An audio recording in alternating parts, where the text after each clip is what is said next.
হুমায়ুন নামের প্রতি আমার একটা বিশেষ দুর্বলতা আছে। সেটা হুমায়ুন ফরিদী হোক না কেন বা হুমায়ুন আহমেদই হন না কেন। আজ হুমায়ুন ফরিদীর জন্মবার্ষিকী। জন্মবার্ষিকীতে আসলে মানুষ নানাভাবে উদযাপন করে। আমি হুমায়ুন ফরিদীর জন্মদিনে একটা কবিতা পড়তে চাই। সুনীল গঙ্গোপাধ্যায় একটা কবিতা। এখন প্রশ্ন আসতে পারে যে হুমায়ুনের সাথে সুনীলের কি সম্পর্ক। আমি কবিতাটা প্রথমে শুনি হুমায়ুনের কণ্ঠে, এবং তখন আমি নতুন একজন হুমায়ুনকে আবিষ্কার করি, এবং অভিনেতার পাশাপাশি তিনি যে ভালো একজন আবৃত্তিকারও সেটা অনুধাবন করি। আমি আসলে হুমায়ুনের মতো পড়তে পারবো না, কিন্তু তাকে স্মরণ করে পড়তে পারবো। কবিতাটার নাম হচ্ছে উত্তরাধিকার, সুনীলের লেখা। পড়ছি। নবীন কিশোর, তোমাকে দিলাম ভুবন ডাঙার মেঘলা আকাশ, তোমাকে দিলাম বোতামবিহীন ছেঁড়া শার্ট আর ফুসফুস ভরা হাসি।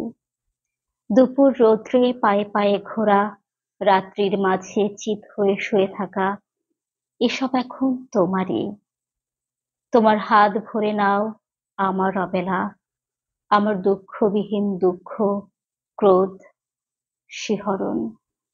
নবীন কিশোর, তোমাকে দিলাম আমার যা কিছু ছিল আবরণ, জ্বলন্ত বুকে কফির চুমুক, সিগারেট চুরি, জানালার পাশে বালিকার প্রতি বার বার ভুল পুরুষ বাক্য, কবিতার কাছে হাঁটু মুড়ে বসা, ছুরির ঝলস গূঢ় অভিমানে মানুষ কিংবা মানুষের মতো আর যা কিছুর বুক ছিঁড়ে দেখা আত্মহনন, শহরের পিঠ তোলপাড় করা অহংকারের দ্রুত পদপাত, একখানা নদী, দু তিনটে দেশ, কয়েকটি নারী, এসবই আমার পুরনো পোশাক, বড় প্রিয় ছিল।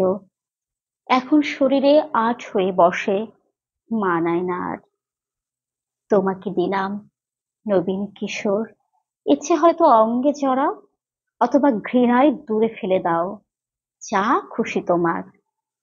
তোমাকে আমার, তোমার বয়সী সবকিছু দিতে বড় স্বাদ হয়।